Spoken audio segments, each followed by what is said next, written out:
खुशखबर, 2009 पूर्वी नियुक्त शिक्षकांना टीईटी अनिवार्य नाही. केंद्रीय शिक्षण मंत्रालयाचा मोठा खुलासा.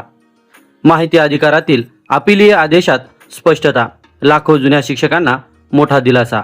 आरटीई अधिनियम 2009 मध्ये जुन्या शिक्षकांसाठी टीईटी बाबत कोणतेही स्पष्ट प्रावधान नाही.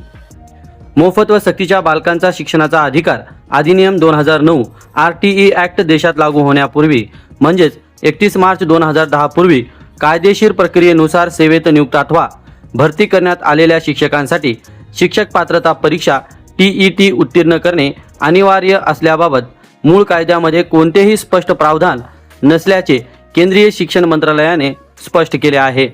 श्री बलबीर सिंह यांनी माहिती अधिकार अधिनियम 2005 आरटीआय च्या कलम 19(1) अंतर्गत दाखल केलेल्या अपिलावर सुनावणी करताना केंद्रीय शिक्षण मंत्रालयाच्या स्कूल शिक्षा एवं साक्षरता विभाग टीई अनुविभागाचे प्रथम अपिलीय प्राधिकारी जे.पी. सिंह यांनी दिनांक 24 जुलै 2026 रोजी हा अत्यंत महत्त्वाचा आणि सविस्तर आदेश जारी केला आहे.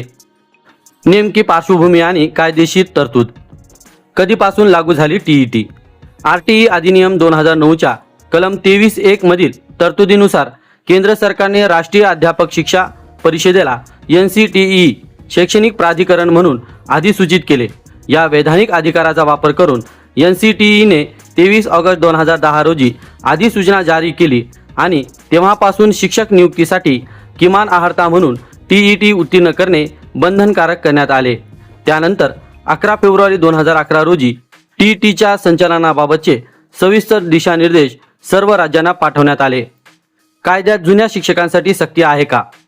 माहिती अधिकाराच्या उत्तरात मंत्रालयाने स्पष्ट केले आहे की बालकांचा निशुल्क व अनिवार्य शिक्षणाचा अधिकार अधिनियम 2009 मध्ये हा कायदा लागू होण्यापूर्वी आधीच नियुक्त किंवा कार्यरत असलेल्या शिक्षकांसाठी टीईटी उत्तीर्ण करावीच लागेल असा कोणताही स्पष्ट उल्लेख किंवा तरतूद मूळ कायद्यात नाही. सर्वोच्च न्यायालयाचा संदर्भ. या प्रकरणात माननीय सर्वोच्च न्यायालयाने 1 सप्टेंबर 2025 रोजी दिलेल्या एका महत्त्वपूर्ण निर्णयाचा संदर्भ देण्यात आला आहे. सर्वोच्च न्यायालयाने कायद्याच्या तरतुदीचा आणि अधिसूचनांचा सर्वसमावेशक अन्वयार्थ लावून टीईटीला शिक्षक नियुक्तीसाठी एक अनिवार्य न्यूनतम अर्हता मानले आहे. तथापि 2009 पूर्वीच्या नियुक्त आणि कायद्याची प्रभावी अंमलबजावणी या संदर्भात मंत्रालयाने स्पष्ट केले आहे की ही अनिवार्यता NCTEच्या 23 ऑगस्ट 2010च्या अधिसूचनेनंतरच्या नियमामधून निर्माण झाली आहे. माहिती अधिकार अर्जातील अन्य महत्त्वाचे मुद्दे. नंबर 1. कायद्यात कोणतेही संशोधन नाही. टीईटी उत्तीर्ण करण्याची सक्तीची अट आरटीई कायद्यामध्ये कोणत्याही थेट नवीन घटना दुरुस्ती किंवा संशोधनाद्वारे जोडलेले नसून ती केवळ NCTEच्या 2010 मधील कार्यकारी अधिसूचनेद्वारे अस्तित्वात आली आहे. नंबर 2. राज्यांना दिले होते निर्देश. NCTEच्या 23 ऑगस्ट 2010च्या अधिसूचनेच्या व 11 फेब्रुवारी 2011च्या मार्गदर्शक सूचनांच्या प्रती त्यावेळीच देशातील सर्व राज्यांच्या व केंद्रशासित प्रदेशांच्या शिक्षण सचिव आणि आयुक्तांकडे पुढील कार्यवाहीसाठी सोपवण्यात आल्या होत्या. नंबर 3. माहितीचा अभाव. प्रिंट किंवा इलेक्ट्रॉनिक मीडियाच्या माध्यमातून या सक्तीच्या प्रकाशनाबाबत कोणतीही वेगळी नोंद किंवा पृथक अभिलेख केंद्रीय लोकसूचना अधिकाऱ्याकडे उपलब्ध नसल्याचेही या आदेशात नमूद करण्यात आले आहे. शिक्षकांमध्ये आनंदाचे वातावरण. या आदेशामुळे 2009 पूर्वी देशभरात आणि विशेषतः महाराष्ट्रात नियुक्त झालेल्या हजारो विना टीईटी शिक्षकांना मोठा कायदेशीर दिलासा मिळाला आहे.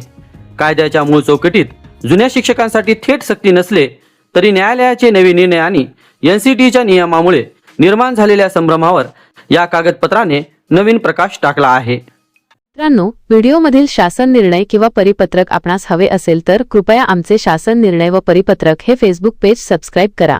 त्यानंतर सबस्क्राईब केल्याचा स्क्रीनशॉट 7588152456 या क्रमांकावर व्हॉट्सॲप करा. आपल्याला हवा असलेला शासन निर्णय किंवा परिपत्रक व्हॉट्सॲपवर पाठवले जाईल. लक्षात ठेवा, शासन निर्णय व परिपत्रक मिळवण्यासाठी फेसबुक पेज सबस्क्राईब करणे आवश्यक आहे.